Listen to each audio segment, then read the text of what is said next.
A woman can kneel beside your mother's hospital bed, whisper that she loves her like her own, and still be calculating the square footage of her future kitchen before the machines stop beeping. I didn't know that yet, not on the day this story starts. That day, I only knew three things. My knees ached from kneeling in sawdust all morning. My hands still smelled like cedar oil. And my son's wife texted me asking if the cabin situation was finally getting resolved. Getting resolved. Like grief was paperwork with a deadline. My name is Walter Hale. I'm 67 years old, and I've spent 40 of those years building custom furniture out of a barn workshop on the edge of Cedar Hollow, Tennessee, not far from where the Little Pigeon River bends around the old mill. It's the kind of place where sawdust gets into everything, including your coffee, but the joints on my cabinets never gap, and never will. That's the part that's always mattered to me. I need to tell you about my wife first, because none of what happened makes sense without her. My wife, Ruth Hale, was 64 years old when the cancer took her, and she'd spent those 64 years being the kind of woman who noticed when your shoelace was untied before you did. She grew up poor in a holler outside Gatlinburg, the kind of poor where you wore your cousin's hand-me-down boots 2 sizes too big and called it lucky. She never forgot that. Ruth didn't believe in showing off, not with a car, not with a house, not with anything. What she believed in was land. Quiet, unglamorous, paid for land. She'd tell our son, Marcus, when he was young, "Marcus, baby, houses burn down and cars rust out, but dirt just sits there getting more valuable while you sleep." He used to roll his eyes at her. I don't think he ever really heard her. Marcus married Brianna 6 years ago, and I'll be honest with you, watching from a folding chair reception under a tent while she looks at rented, I felt something in my gut I didn't have a name for yet. Brianna grew up 2 towns over in a house with a circular driveway, and she never once let anybody forget it. She called our farmhouse rustic, said it with a little laugh that wasn't really a laugh. She called my truck a 2009 Silverado with 190,000 miles on it, and not one thing wrong with it that duct tape and stubbornness couldn't fix. The reason she circled the block before letting anyone see her get out of it. Ruth heard her say that once at a Sunday dinner. Ruth didn't say a word back. She just got quiet in that particular way of hers, the way a pot gets quiet right before it boils over, and started clearing plates. That week, Ruth's cough had gotten worse. She'd been telling us for a month it was just allergies, just the ragweed season, nothing a little honey in her tea wouldn't fix. I believed her because I wanted to. You do that when you can't stand the alternative. You laugh along and tell yourself she'll be fine by October. Then in early spring, the doctor at the clinic in Sevierville said words I'm not going to repeat here because I still can't say them out loud without my voice doing something I don't like. Stage 4. 6 months, maybe less. Ruth didn't cry in front of me, not once, not the whole time. She held my hand in that fluorescent-lit office and said, "Well, Walter, guess we better get the will squared away proper, hadn't we?" Like she was talking about scheduling an oil change. That was Ruth. She absorbed a death sentence the way our old barn absorbed thunderstorms. You'd never know how much weight was pressing down on the beams unless you went up in the loft and looked close. Welcome. And I mean that, whoever you are, and wherever you're sitting right now, folding laundry or driving home from a shift you didn't want to work. Stick around, because the people in this story had every single chance to do right by a dying woman, and they chose something else instead. If you're the type who leaves a comment telling me your hometown, I read every one of them, so go ahead and drop it below. Ruth passed on a Tuesday morning in early May. In the bedroom she'd slept in for 31 years, with the window cracked so she could hear the creak. Marcus was there. Brianna was there too, in the doorway, dressed like she was headed somewhere important afterward, which I suppose in her mind she was. I held Ruth's hand until it went still and cold in a way I will feel in my own hand for the rest of my life. The funeral was small, at the little Methodist church on Pine Ridge Road where Ruth had sung alto in the choir for 3 decades. Neighbors brought casseroles, real mountain food, a ham somebody had smoked overnight, a pan of soup beans and cornbread that could make a grown man weep on its own. Ruth's truck, an old Bronco she refused to give up, sat in our driveway the whole week after, and nobody could bring themselves to move it. Brianna wore black. She hugged the right people. She told my sister Ruth was in a better place now, so many times it started sounding like a line memorized off a card. I didn't notice how hollow it sounded at the time. I was too busy drowning. You doing okay, Dad? Marcus asked me that first night back at the farmhouse, the first time we'd been alone in days. No, I told him honestly. Don't imagine I will be for a good long while. I know, he said, and hugged me, and God help me. I believed that hug meant something steady was still standing between us. 2 weeks passed. I kept going out to the workshop because the quiet in the house had a weight to it I couldn't carry sitting still. My apprentice, a kid named Jesse, 22 years old and sharper than he lets on, handled me with a gentleness I didn't know a 22-year-old had in him. Brought me black coffee every morning without asking. Took the finicky commission pieces off my bench without making a show of it. You don't gotta be out here every day, Walter. He told me one afternoon, sanding a table leg. Staying inside makes the quiet too loud, I told him. Truer than I even meant it, because at home, my mind had started drifting somewhere I didn't want it to go. Straight toward Marcus's house and toward a math problem I was starting to suspect somebody over there was solving without telling me. It started small. A remark at a family dinner about once things get sorted. Then, about 10 days after the funeral, it stopped being small. I drove over to drop off some of Ruth's canning jars Brianna had asked for, and found her at their kitchen table with her laptop open and a legal pad covered in her handwriting. Circled numbers. What's all this? I asked. Just doing some homework, she said, not looking up right away. Did you know they're rezoning out past the old Hartley place? Everything along Cove Creek Road is about to be worth triple what it was. My stomach dropped clean through the floor. How do you know about Cove Creek?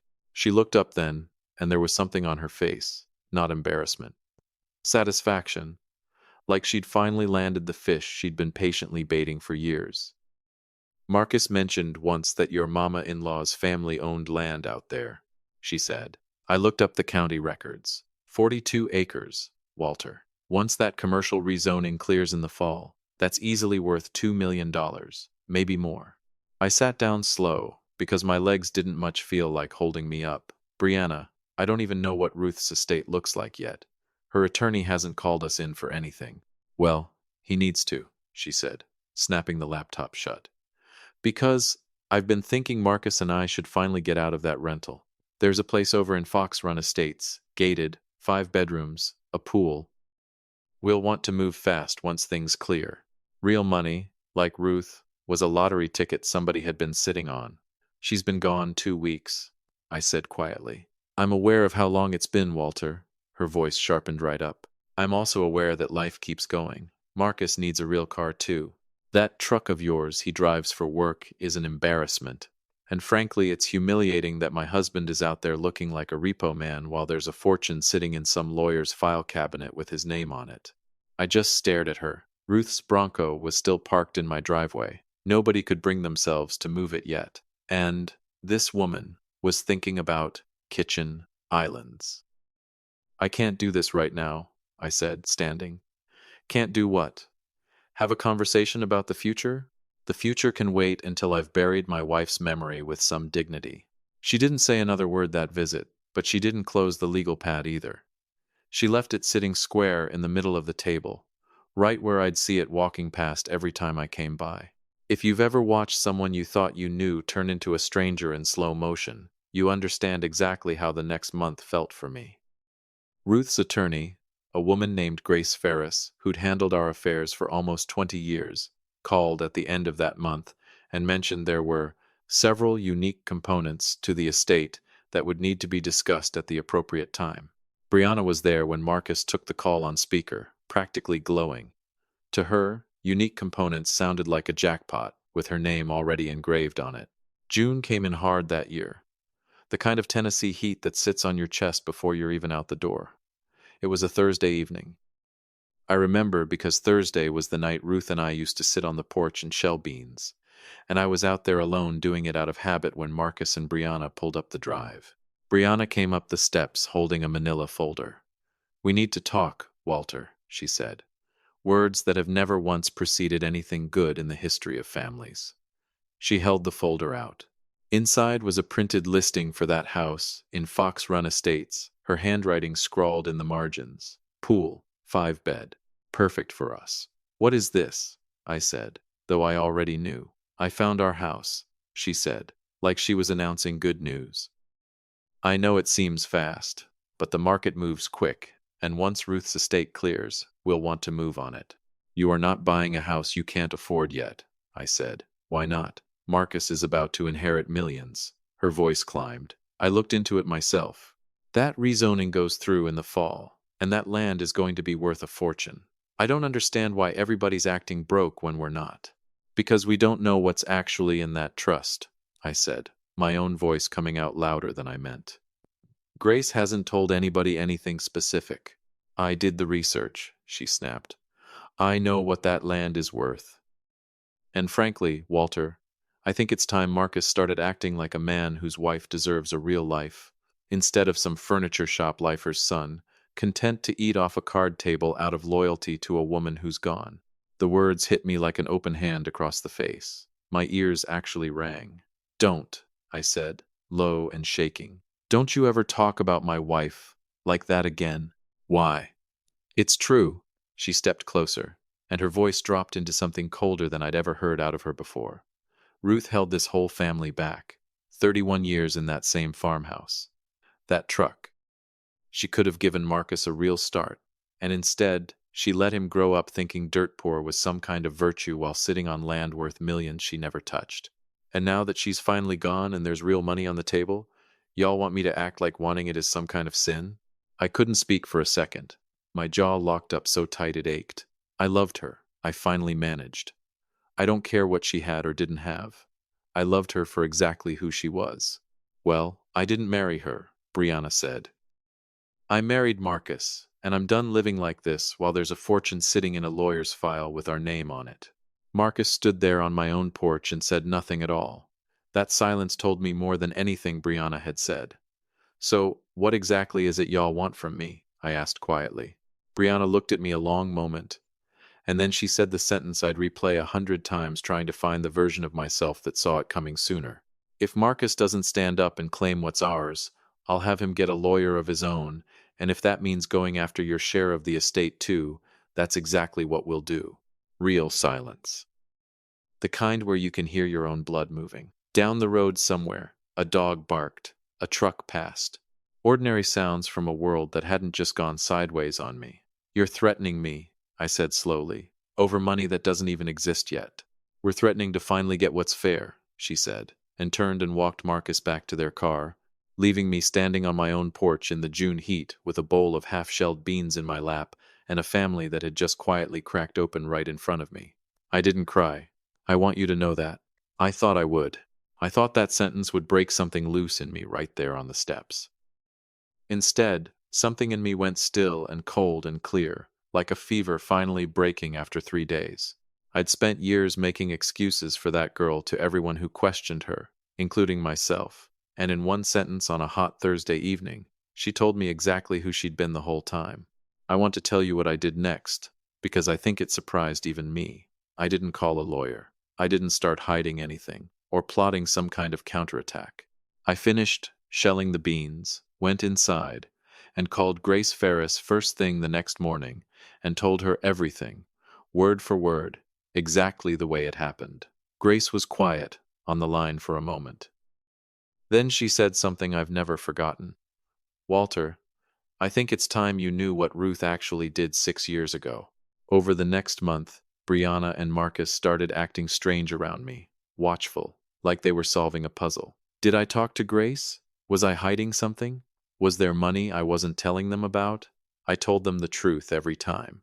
I'm not hiding a single thing. But Brianna had spent a month doing math on a fortune she'd never actually seen a number for. And here's the thing about a person like that. Silence doesn't read to them as peace. It reads as strategy. She couldn't imagine a version of this where nobody was scheming. So in her mind, my calm had to be a trap. That paranoia sent her running toward the most aggressive estate attorney in 3 counties, a man named Dale Pruitt, who had a reputation for going for blood in inheritance disputes. She didn't tell me directly. I found out from a certified letter delivered to my workshop, informing me that Marcus Hale, represented by counsel, intended to challenge the distribution of his late mother's estate, and that all future communication should go through the attorney. Jesse was the one who handed it to me. He watched my face as I read it. "You all right, Walter?" "Yeah," I said, and meant it in a strange, quiet way that surprised me. "I think I actually am." What I didn't know yet, what I wouldn't find out until much later, was what Brianna had been doing behind the scenes. She'd already maxed out 2 credit cards on furniture for a house they didn't own yet. She'd put a non-refundable deposit down on the Fox Run place, banking entirely on money that had never been confirmed by anyone. And she'd handed Dale Pruitt a hefty retainer straight out of Marcus's savings, a man who took the case eagerly, fully expecting to walk away with a fat percentage once that land value got confirmed in court. Grace Ferris, meanwhile, had gone quiet. No calls, nothing beyond a short letter confirming that estate matters would be handled at the appropriate time in the appropriate setting. I had no idea Ruth had been 3 steps ahead of all of us since long before she ever got sick. If you're still with me, drop a comment and tell me where you're listening from tonight. I read every single one.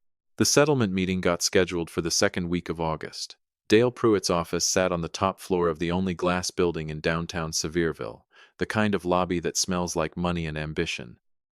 Brianna called me the night before, her voice tight with something that almost sounded like nerves dressed up as confidence. "Tomorrow's the day, Walter. I hope you and Marcus are both ready to be reasonable." "I've been nothing but reasonable," I told her. "Good," she said, "because I already know exactly what we want." I didn't sleep much that night. Not from fear. I'd made my peace with whatever was coming weeks before. I lay awake thinking about the look on Grace Ferris's face the one time I'd seen her in person since the letter came, the look of a woman who knew something none of the rest of us did yet. The next morning I put on the same button-down I'd worn to Ruth's funeral. I walked into that glass building with nothing but an old, empty folder tucked under my arm, the kind Ruth used to keep her recipe clippings in. Marcus was in the elevator lobby waiting, wouldn't quite meet my eyes. We rode up together in silence to the 9th floor, where Brianna sat waiting beside Dale Pruitt, wearing a new dress and a smile that told me she already believed she'd won. She had no idea what was waiting behind that conference room door. Truth be told, neither did I, not fully. A cabinetmaker with an empty folder just sat down to watch a $2 million dream die in real time, and I want to be clear, that's not me bragging on what happened next. I walked in grieving, ready to lose whatever peace I had left, without much of a fight left in me. The conference room had a wall of windows looking out over the Smokies, the kind of view that costs extra just to sit near. Dale Pruitt stood and shook my hand like we were old business partners closing a deal. "Glad we could finally sit down and resolve this. Walter," he said, settling into his chair, a thick folder open in front of him. "My clients are prepared to discuss an equitable claim against the estate, which, given the projected value of the Cove Creek property, we anticipate—" "I'm not here to fight anybody over money," I said quietly. He paused. "I'm sorry. Whatever Ruth left, whatever's in that trust, I'm not going to stand in the way of the truth coming out. That's all I'm here for." Brianna's face lit up like a woman watching her whole future arrive early. She reached over and squeezed Dale's forearm without seeming to even realize she'd done it. He allowed himself a small, satisfied smile, the kind a man gives when he can already see his percentage clearing in his account. "Well," Dale said, straightening his tie, "that certainly simplifies things. If we can get a formal accounting of the estate assets from counsel, we can move toward finalizing." That's when the side door opened. Grace Ferris walked in, wearing the same gray blazer she'd worn to every meeting I'd ever had with her, carrying a slim folder under one arm. She nodded to the room, took the seat at the head of the table, and set her glasses on the bridge of her nose with the unhurried calm of a woman who'd done this exact thing more times than she cared to count. "Thank you all for coming," Dale said, sitting up straighter. "We'll need a full accounting of the estate assets, specifically the Cove Creek acreage and any liquid holdings, for purposes of this claim." "Of course," Grace said. She opened her folder, glanced at a single page, then looked back up over the top of her glasses. "Though I should clarify something first, for the sake of accuracy. Something in her voice made the hair stand up on the back of my neck. I didn't know what was coming, but I knew the way you know a storm's close before you ever see the clouds, that something in that room was about to change for good. There is nothing here to divide, Grace said. Silence. Brianna blinked. I'm sorry, what? There is nothing to divide, Grace repeated, calm as still water. Ruth Hale did not leave the Cove Creek property, or any liquid assets, directly to her son Marcus. 6 years ago, Ruth placed the entirety of her family land, and the proceeds from a modest life insurance policy, into an irrevocable trust managed by our firm, structured with a beneficiary arrangement that does not include direct ownership by Marcus Hale. She looked at Brianna, not unkindly, but without a shred of apology either. Legally speaking, Marcus owns 0% of these assets. They are shielded entirely from claims against his personal finances, including, I'm afraid, any dispute arising from a marriage. I want you to sit with that number for a second, the way I had to sit with it in real time. 0%. My Ruth, quiet, bean-shelling, choir-singing Ruth, had made it so that nothing she'd built could ever be pulled apart by anybody who came at her family sideways. Not even Marcus, technically. Especially not anybody chasing it through a courtroom. Dale Pruitt's face ran through about 4 expressions in 2 seconds flat. Confusion, disbelief, quick math, and finally something that looked a lot like panic.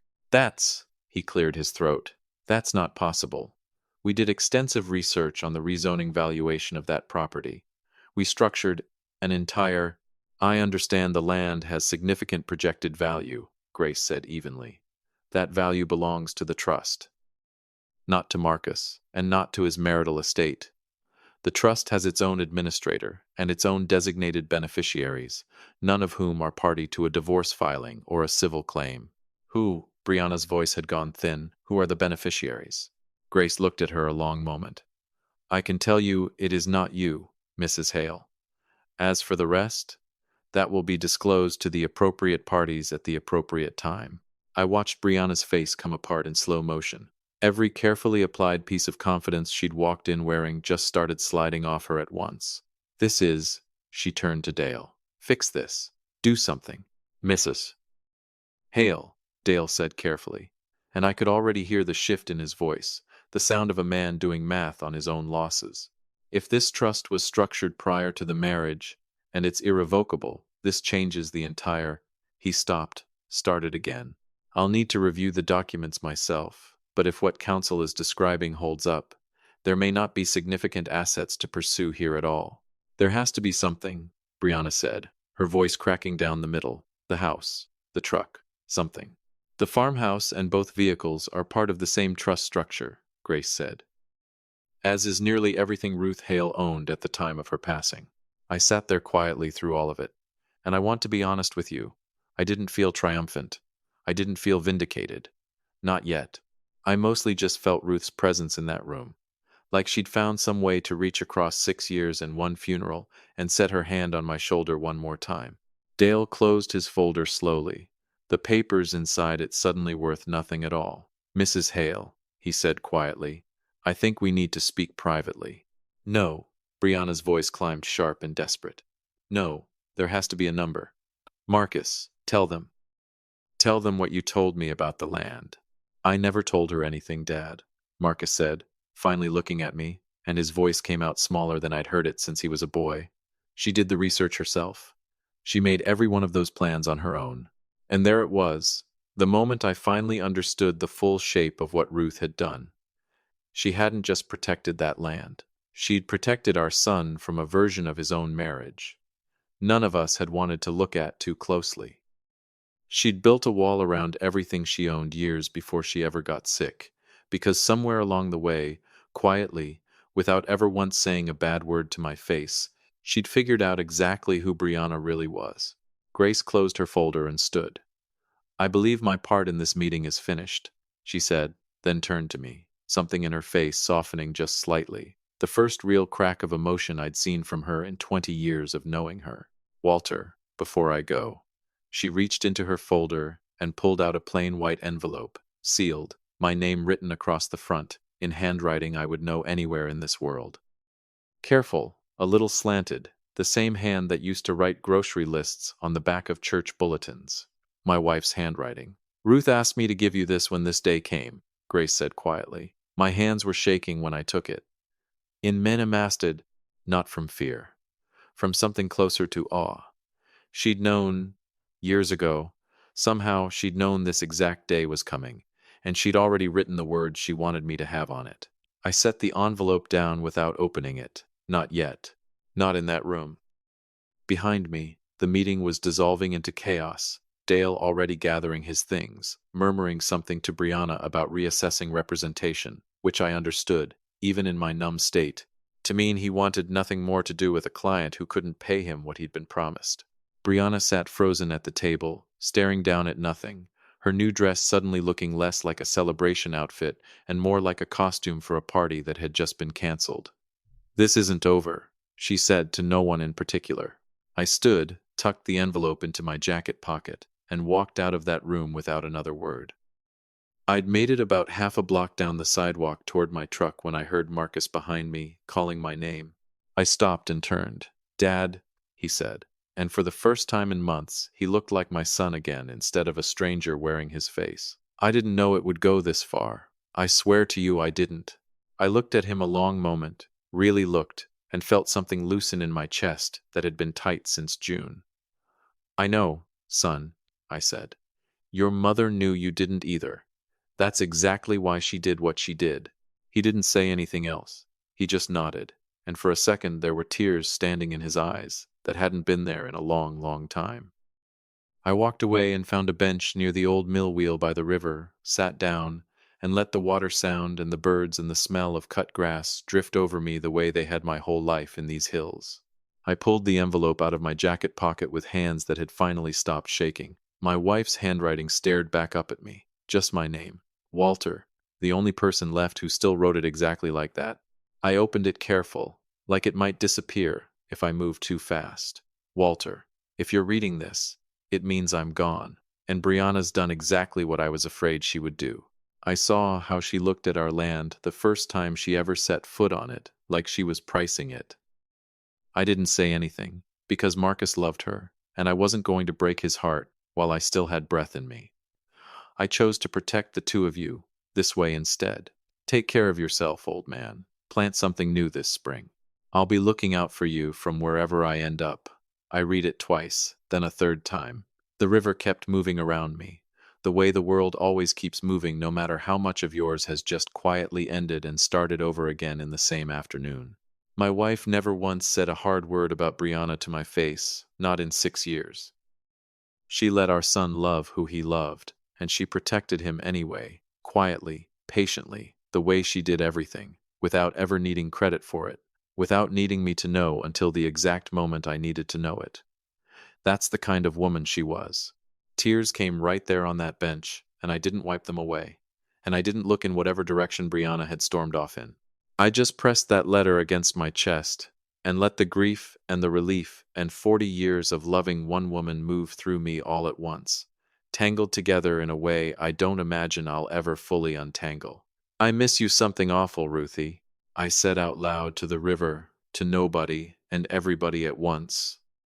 Here's the part where folks expect me to gloat, and I want to tell you plainly, I didn't. I couldn't. Grief doesn't leave much room in you for gloating. But it turns out consequences don't need an audience to come collect what's owed. Brianna showed up to the divorce proceedings a few months later with a court-appointed attorney, because Dale Pruitt had long since dropped her.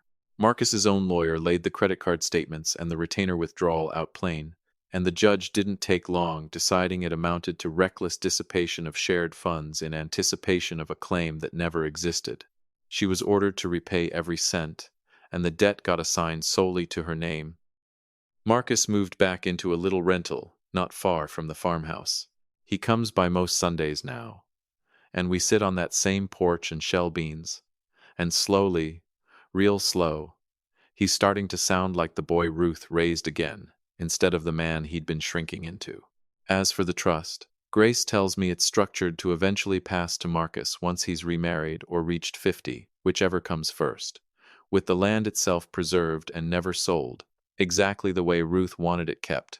She didn't leave us a fortune to spend, She left us something a whole lot harder to put a number on. She left us each other, still standing, still whole, still free of anybody who ever saw us as a number worth chasing. I still go out to that barn every morning. I still get sawdust in my coffee. And some evenings, right around sunset, I swear I can still hear her out on that porch, telling somebody that dirt just sits there getting more valuable while you sleep. She was right about that. She was right about a whole lot more than any of us gave her credit for while she was still here to hear it. If this one got you somewhere, hit that like button and tell me in the comments where you're listening from tonight. I read every last one of them, and I'll see you on the next one. Sometimes the quietest people in our lives are the ones paying the closest attention. Ruth never argued, never accused, never made a scene. She just watched, loved, and planted protection for her family years before anyone thought it was needed. That's the real inheritance, not land or money, but someone who believed in your worth long before you had proof of it. Love that patient is worth noticing while it's still sitting right beside you. A small note for you. This story was written and fictionalized by AI purely for entertainment, though we hope its little life lesson still found its way to your heart.